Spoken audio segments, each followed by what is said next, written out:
What if I told you that right now, somewhere in the world, someone is sleeping 3 feet away from a dead body, and they have absolutely no idea?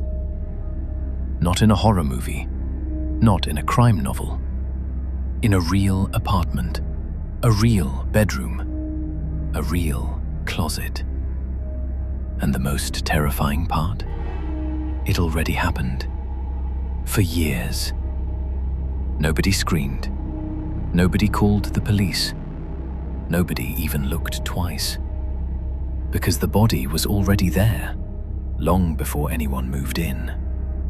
Stay with me, because what I'm about to tell you will make you look at every closed door differently for the rest of your life. Shift a city alive with music and nightlife. Clubs packed every weekend. Theaters glowing with stage lights. Performers, artists, entertainers filling every corner of the scene.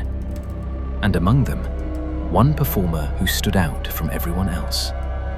A drag performer. Charismatic, magnetic.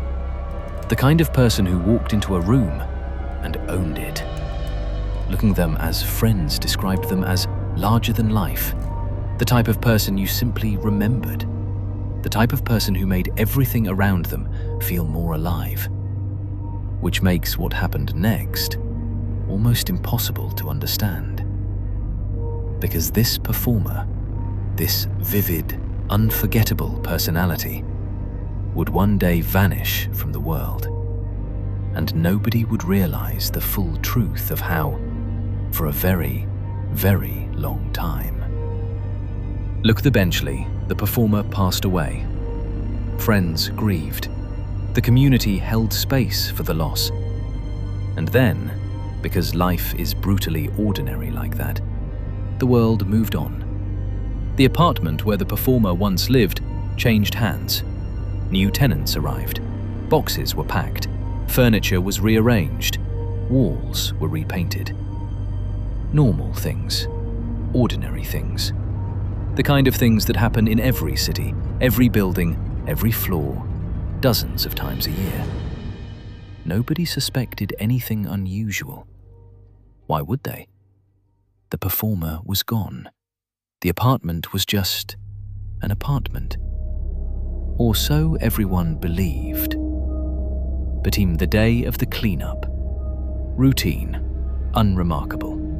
Someone opening doors, clearing out old storage, doing what people do when they inherit a neglected space. They reached the closet, grabbed the handle, pulled it open, and stopped breathing. Because behind the stored items, tucked into the back of a closet that dozens of people had walked past, were human remains. Not a mannequin, not Halloween decorations, not a prank. Human. Real. And according to investigators who arrived shortly after, those remains had been there for a very long time. Think about what that means. While people were cooking dinner in that apartment, the body was there. While people were watching television at night, the body was there.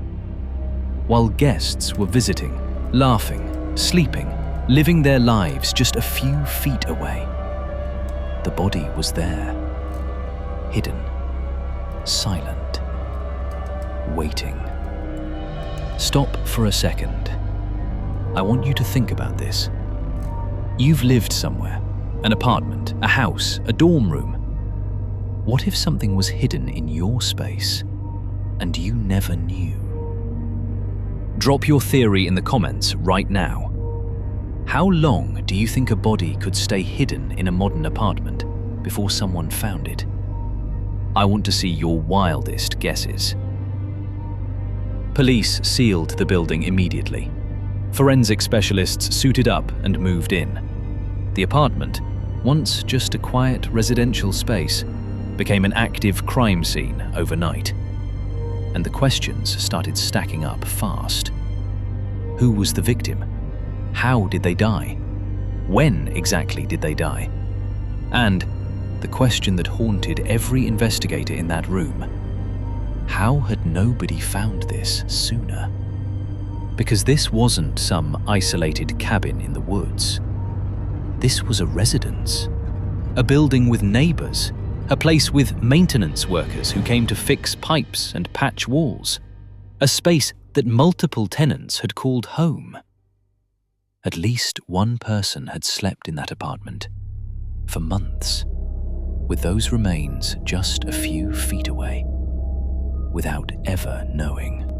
The forensic team got to work, but time had done enormous damage. Years of decomposition had stripped away detail.